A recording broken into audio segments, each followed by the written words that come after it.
morning. Thank you. Today, I'd like to talk to you a little bit about schools and learning, what we bundle together to call education. Now, a lot of the players involved say we need some change, reform. But I happen to agree with Ken Robinson that we really need an educational revolution. Why a revolution? Well, our world has completely changed.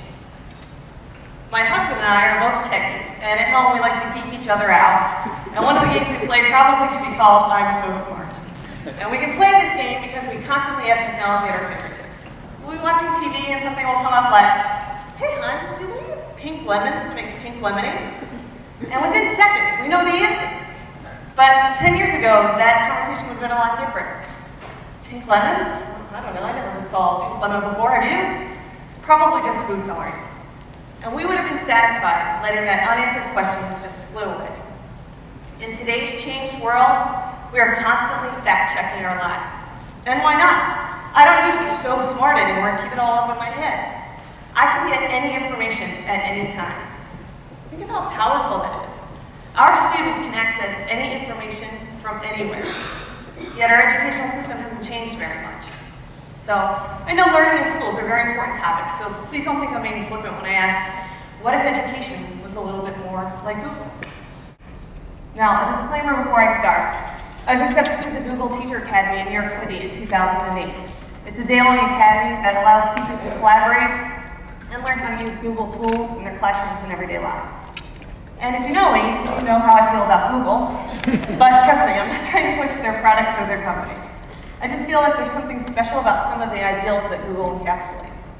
And if we could weave some of those ideals into the fabric of education, I think we'd be well on our way to a process and a system that was really about learning and growth. And that's what education's all about, right? So, Google was invented to search for information. The name Google comes from a math term that's a 1, represents a 1 followed by 100 zeros. And Larry's survey chose it to represent the ever-growing number of websites that users need to navigate through. Now I could talk for 18 full minutes on how I think our students should be using meaningful and effective search to build their own learning. But right now I'm just going to talk about the logistics of search. In schools, we collect data on our students both formally and informally. We don't do it because we're big brother or we're nosy. It's because we want to know our students, and good teachers know about their students. So here's a little bit about Carl. He's a 4th grade student. We know he had an individual education plan for a learning disability.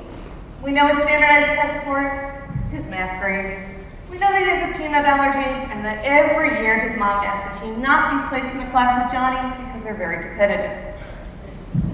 So, in September, his 5th grade teacher needs to talk to the guidance counselor, school nurse, 4th grade teacher, special education teacher, and stop the student file to find out that information. It's a lot of stops for one student. If this information was searchable, she could find what she needed when she wanted it, and spend the rest of her time with the students, which is what we want to do, right? Time is a big commodity in schools these days. Yet student information isn't the only data that should be searchable. Human resources information. List of supplies. The prices of supplies. Lesson plans. Anything that teachers and parents are looking for almost on a daily basis. For this information to be useful, though, it needs to be accurate and easy to find.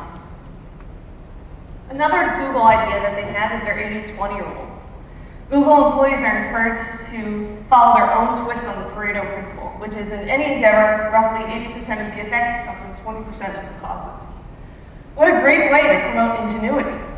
Spend 20% of your time working on a project that you think is important. Solicit your fellow employees, start a committee, run with it, just do it. Gmail actually was an idea from the 80-20 rule. So how do we apply this to education? Let's start with the teachers. Give teachers 20% of their time to work on any endeavor that they think is important. Self-directed professional development. Teacher-created and directed curriculum committees. Just give us time. Many of us are chock full of ideas just waiting for an opportunity to put them into action. And our students, what if we gave them 20% of their time to work on any project they wanted? Would some of them work on a free ice cream for all initiative? Well, Maybe, but there are life lessons to be learned in running with a crazy idea. But if they knew they had support and freedom, and role models and teachers and older students who are doing the same thing, what would they do? What could they do? Maybe you're worried they would just play. This is a picture of me and my sister April, who happens to be a member of the AFS team here. And I think she's looking for her teeth. So, anyway, Google. We all know Google has fun perks for their staff members, including game rooms. They work hard, they need a break, blow off steam. But can play actually enhance learning? Lev Vygotsky said yes. He was a psychologist who studied cognitive development. And he said through play, we have an opportunity to recreate and experiment with our relationship to people and objects. Experiment. There's not a lot of time left in the school day anymore. It's so chock full of skills and content. There's not a lot of time for experimentation. This is a video, I'm going to show just a little clip of it in a second, that I found on a blog post by Dean Sharesky. And he entitled his blog post, "What Does Joy Have to Do with Learning?" And it's students that are from Wartburg College in Iowa, and they're having a late night study session, and they needed a break. They're in what looks to be the smallest study lounge on campus. So I'm just going to show you a little clip, but if you have time, please watch this whole thing.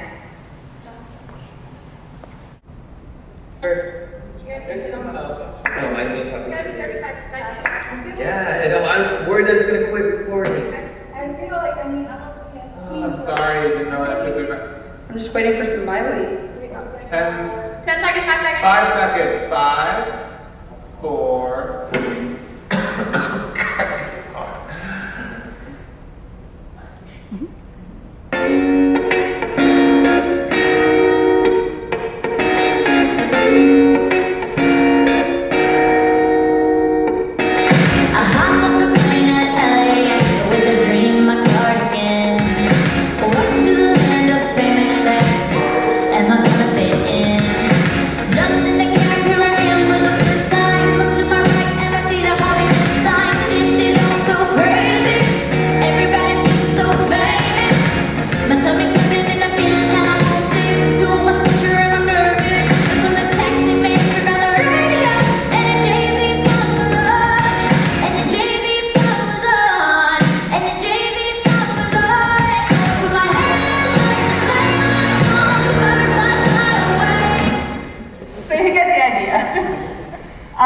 So there's no educational value in this, right? It's just a study break, kids having fun. Well, I think that through play, we relax, we're more open to others. We're ourselves. And it allows us to get on that path to authentic collaboration when we get back to work. Google tools tickle my techie bone.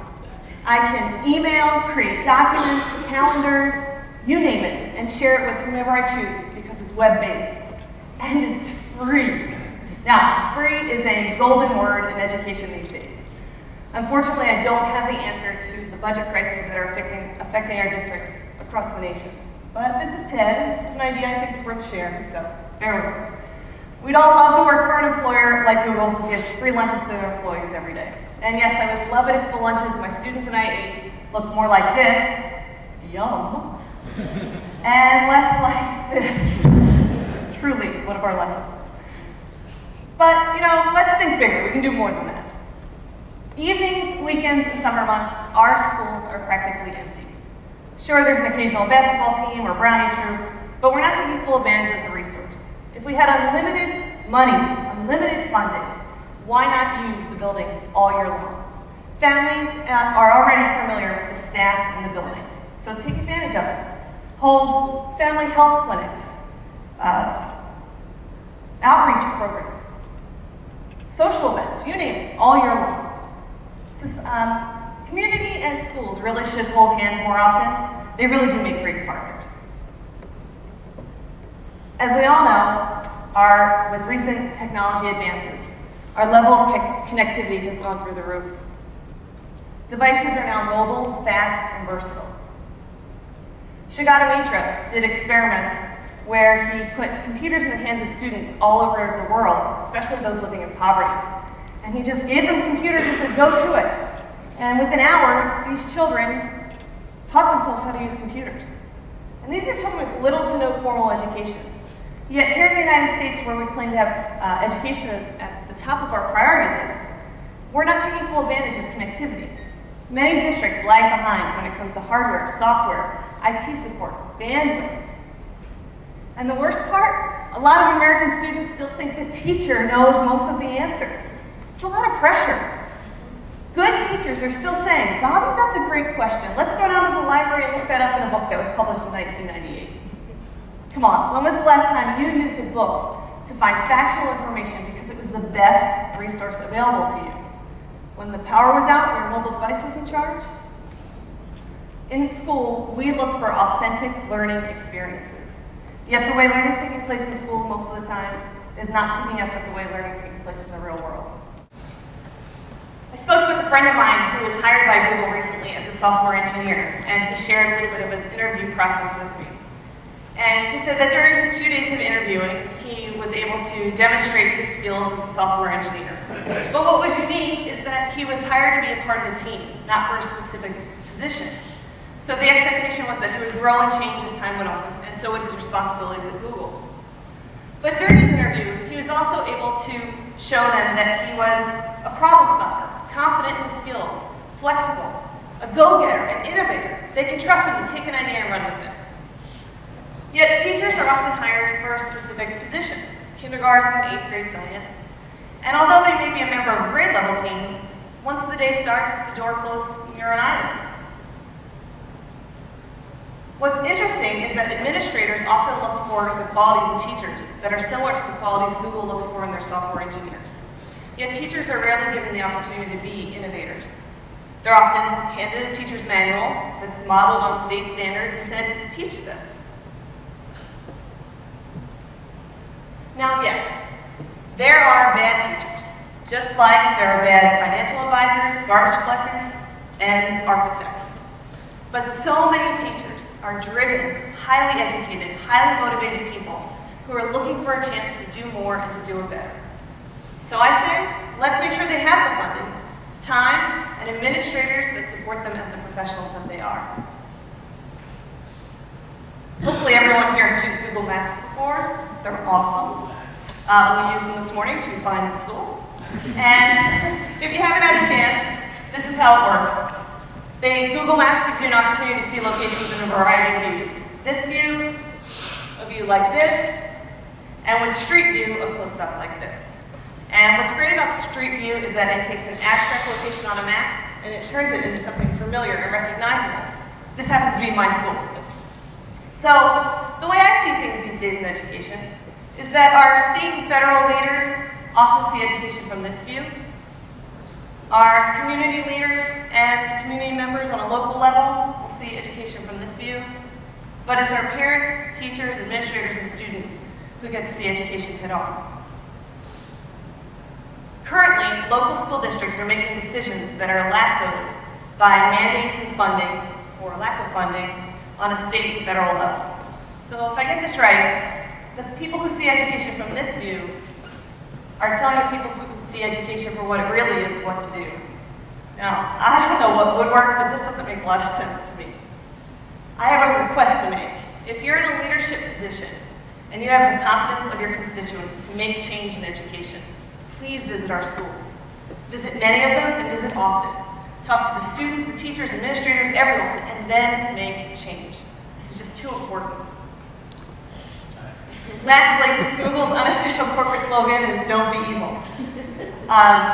If we're going to make an educational revolution in this country, everyone needs to be involved, not just parents and politicians, but everyone. So that's a lot of cooks in the kitchen. Can get dicey. Please, don't be evil. This is just too important. Before I go, I'd like to thank the people that are in my head. Don't be frightened. I mean the people that I follow online. These are thinkers and educators that share their knowledge with me and don't even know me. But the seeds of their knowledge have kind of blossomed into this talk. So I just need to thank them and to thank all of you. Thank you.